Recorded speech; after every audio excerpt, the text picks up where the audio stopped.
हमसे कहा जा रहा है कि इस सिस्टम ऑफ इक्वेशन को एक्स और वाई के लिए सॉल्व कीजिए, और ये पहली equation minus 3y plus 4x is equal to 11, दूसरी equation y plus 2x is equal to 13।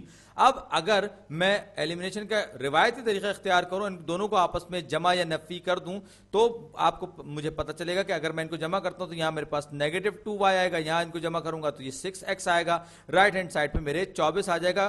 कोई वेरिएबल कैंसिल आउट नहीं होगा। एलिमिनेशन का मकसद ये होता है कि किसी एक वेरिएबल को खत्म कर दिया, तो क्यों ना मैं या तो ऊपर वाली इक्वेशन को किसी ऐसे नंबर से मल्टीप्लाई करूं कि वो नीचे वाली इक्वेशन में y या x को के बराबर हो जाए और कैंसिल आउट हो जाए जमा या नफी करने पर, या फिर मैं ऊपर वाले के साथ कार्रवाई करूं। तो चलिए मैं सबसे पहले ये काम करता हूं, मैं नीचे वाली इक्वेशन को मुंतखब करता हूं इस मकसद के लिए कि मैं y कैंसिल आउट करूं। तो जब मैं इसको 3 से जरब दूंगा तो ये हो जाएगा 3y plus 6x is equal to 39, 13 तिया 39, 39।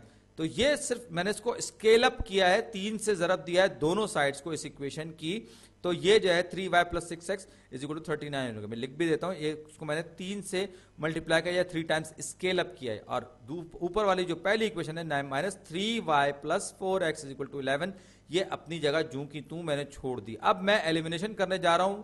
जब इन दोनों इक्वेशंस को मैं आपस में जमा करूंगा तो क्या होगा, 3y और माइनस 3y आपस में कैंसिल आउट हो जाएंगे।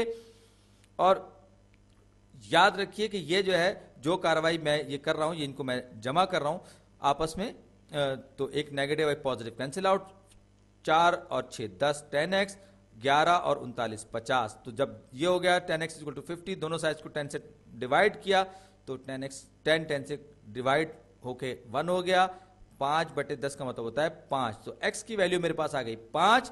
अब मैं इसको इस सादा सी ये पहली वाली दूसरी वाली इक्वेशन में रखूंगा तो ये जाएगा y प्लस 2, x की जगह वैल्यू आ जाएगी x की 5, और उसके बाद ये आ जाएगा is equal to 13, y plus 10, 2 पंजे 10 इज इक्वल टू 13। दोनों साइड से 10 को माइनस किया जाएगा तो 10 माइनस 10 सिफर हो जाएगा, कैंसिल आउट हो जाएगा।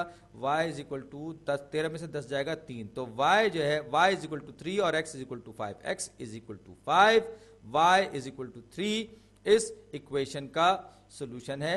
अब ये देखिए मैंने पहली इक्वेशन ली थी इसमें, और ये मैं इसको रख रहा हूं वैल्यूज को पहली इक्वेशन में, माइनस 3 टाइम्स 3 प्लस 4 टाइम्स 5, तो 3 तिया 9, नेगेटिव 4 पंजे 20, पॉजिटिव का 20 में से जब आप 9 निकालेंगे तो पॉजिटिव का 11 बचेगा 9 निकालने पर। इसी तरीके से y प्लस 2x, तो y की वैल्यू 3, x की वैल्यू 5, तो 3 2 पंजे 10 और 3 13, ये सेटिस्फाई कर रहा है दूसरी इक्वेशन को भी। तो इस तरह से मैंने x इज इक्वल टू 5 और y इज इक्वल टू 3 मालूम कर लिए, जो सोल्यूशन है इस सिस्टम ऑफ इक्वेशन का, यानी ये दोनों की दोनों स्ट्रेट लाइंस आपस में इंटरसेक्ट कर रही हैं। मैं ये भी कर सकता था कि मैं ये इस सिस्टम ऑफ इक्वेशन में पहले y को काटने की जगह मैं x को कैंसिल कर देता। x को कैंसिल करने के लिए मुझे क्या करना होता, x को कैंसिल करने के लिए मुझे ये करना होता कि यहां पर ये जो 2x है, मैं इस इक्वेशन को किसी ऐसे नंबर से मल्टीप्लाई करता कि ये 4x हो जाता, यानी मैं 2 से मल्टीप्लाई करता, तो ये क्या हो जाता, ये negative 2y minus 4x is equal to negative 26 हो जाता है। मैंने इसको नेगेटिव 2 से मल्टीप्लाई किया है, तो ये नेगेटिव 4x और पॉजिटिव 4x आपस में कैंसिल आउट हो जाएंगे।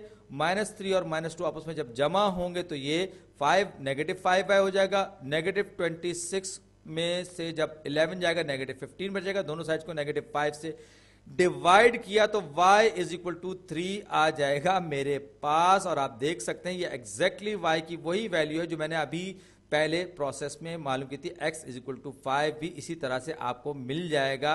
कहने का मतलब यह है कि आप किसी को भी पहले एलिमिनेट कर सकते हैं, कोई पाबंदी नहीं है, चाहे तो पहले x को एलिमिनेट कर लें, चाहे तो पहले y को एलिमिनेट करें। अगर आपका तरीका सही होगा तो जवाब आपका हमेशा यह होगा जैसे कि यहां पर x is equal to 5, y is equal to